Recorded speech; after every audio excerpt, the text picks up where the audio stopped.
Ang daming situationships. May connection, maraming efforts, pero walang commitment. Yung tipong may label daw kayo, pero hindi mo alam kung ano ang label nyo. Nakakaiyak ba? Labo, di ba? And at some point, mapapaisip ka, Lord, sino bang problema? Ako ba o siya? Hi, I'm Feline, a teacher, leader, and lifelong learner. Welcome to Filling the Blanks, a space to pause and make sense of life's in-betweens, where purpose, meet patience, and clarity is found in reflection.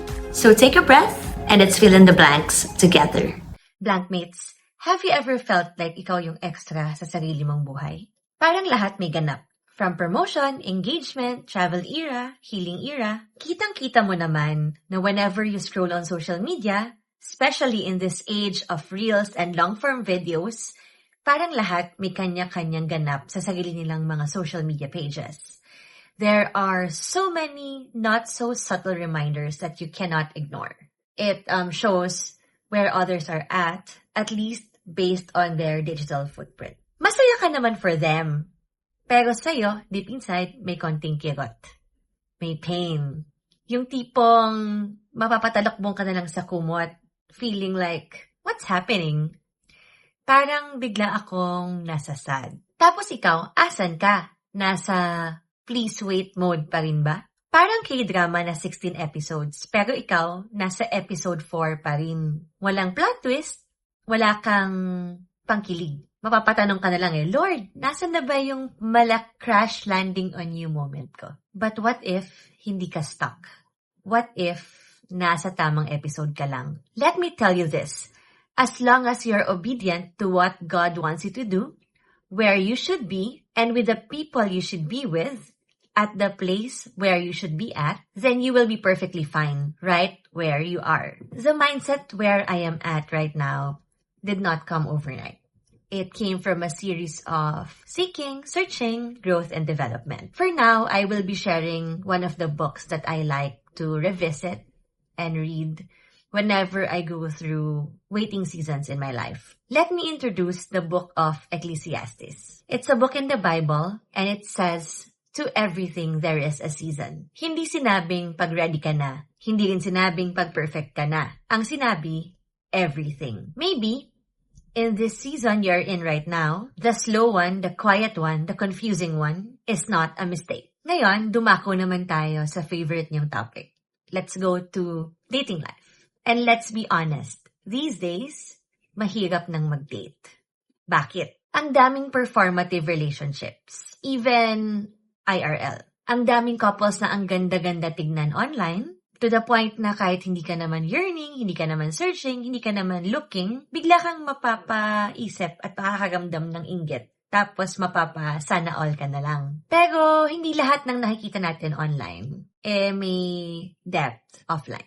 Ang daming situationships. May connection, maraming efforts, pero walang commitment. Yung tipong may label daw kayo, pero hindi mo alam kung ano ang label nyo. Nakakaiyak ba?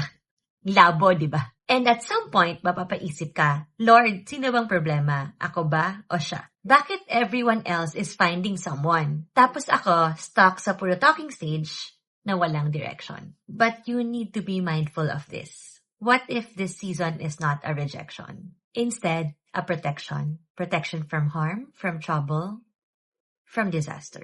Kasi hindi sinabi ng Ecclesiastes na there is a season for love when you're finally chosen. What it says is, everything has its season. Even the seasons when you are learning what love is not. What love is not is inconsistency.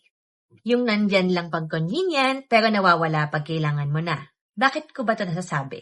Kasi alam ko yung feeling. I know the feeling of needing someone the most, especially to support you in trying times. Tapos nawawala sila ng parang bulak. Hindi lang yan. I was once, at some point, the emotionally unavailable one. Hindi healed, tapos pumasok sa isang relationship, hindi ready, hindi sinasadyang makasakit ng iba. Next, what love is not is confusion.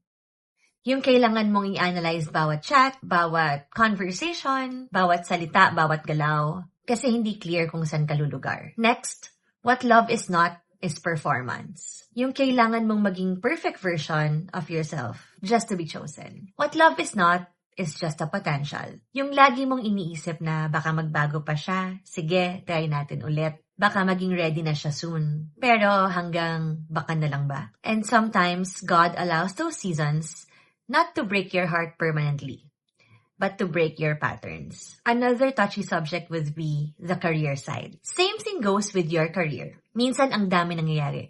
There are so many decisions and changes being made, and in your head, let's be honest, hindi lahat ng decisions nagme-make sense. Hindi lahat ng decisions easy to understand. Hindi lahat ng decisions, agree ka. Parang kadalasan, mapapaisip ka, may strategy ba to? Or may sariling storyline tapos wala kang visibility, wala kang kopya ng script. And there are moments na feeling mo, may mga higher powers na nagme-make ng decisions. And these higher powers are not necessarily of sound judgment. Tapos, may isip mo na lang, no? Bakit parang spectator na lang ako sa sarili kong career? And in those moments, may isip ka na naman. Am I behind? Am I overlooked? Am I not enough? Am I doing something wrong? Am I in the wrong place? But life is not something we understand real time. It also says in the book of Ecclesiastes.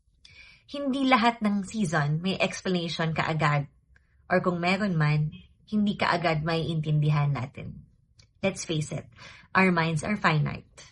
And God reveals the answers to our questions at a point in time when we are ready to understand and accept it. Some seasons don't make sense when you're in them, but they make sense once you look back. So maybe your season right now, yung walang label, walang clarity, walang assurance, is not because you're behind. Maybe because you are positioned for the next season in your life where you are about to enter. Because if everything has a season, then even the unclear ones, even the unfair ones, even the uncomfortable ones are still part of the design. Now, looking back on the book that I read, it describes life as a vapor. Parang usok, nandyan one day, tapos next day, biglang wala na. Hindi ibig sabihin meaningless ang life. Mahina lang talaga ang kapit natin dito. And I think that's why waiting feels frustrating. Kasi we are trying to control something that was never meant to be controlled. So let's make a shift.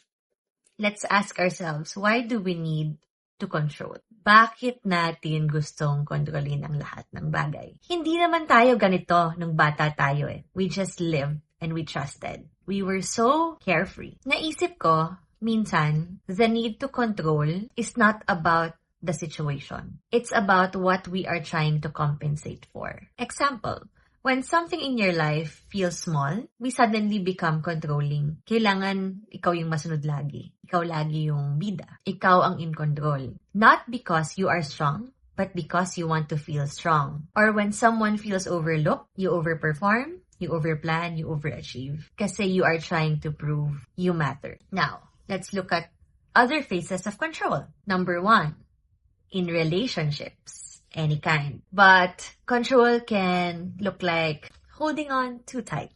Yung tipong nakakasakal, quote-unquote. Yung kahit walang clarity, pinipilit mong i-define, pinipilit mong i-keep, kasi ayaw mong mawala. But truthfully, hindi naman talaga dumating or hindi naman talaga naging iyo.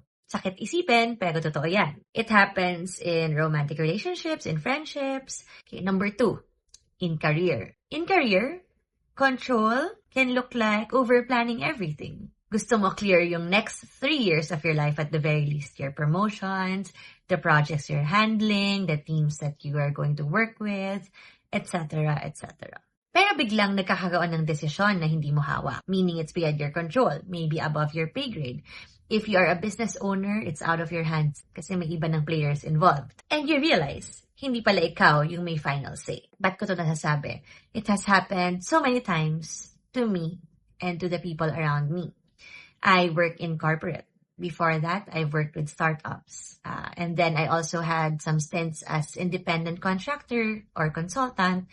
And normally, when you work with other people, kahit ikaw na yung may-ari ng kumpanya or self-employed ka, hindi pa rin ikaw ang sole decision maker because there are other players involved in your league. That is the reality. And not all decisions will be beneficial to you, or maybe in accordance to what you would want to happen, or maybe aligned with the specific principles that you have. Next is with your family and your friends. Minsan, we try to control the people that we love. It happens at home. Parents sometimes become too controlling of their children, husband to wives, wives to husbands, siblings, si ate, si kuya, towards the younger ones.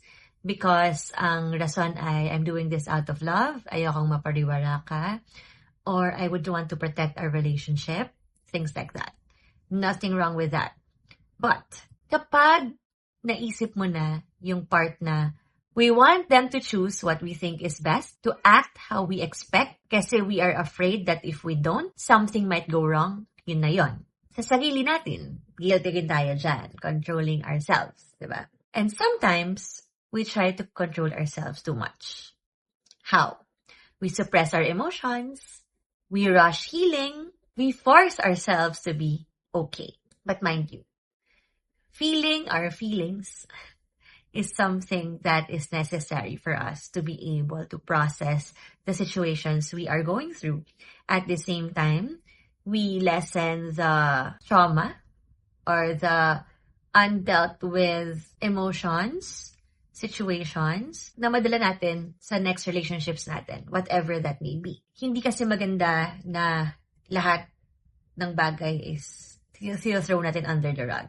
There's a kasabihan na ganun, di ba? Or you put it inside a Pandora's box, di ba? Tapos pag bumuka, patay, andyan na lahat ng emotions. Hindi pala healed, tinago lang, sinupress lang, or sinantabi lang. Next time na daw nila i-handle, di ba? As the controlling me in the past, I used to do that. I felt that feeling vulnerability, especially in emotions that require you to feel sad, hurt, cry, feel pain. I don't want to deal with it. I feel like nag-iinarte lang ako. I feel like parang, I can just get past this. Dinadaan ko lang sa logical explanation.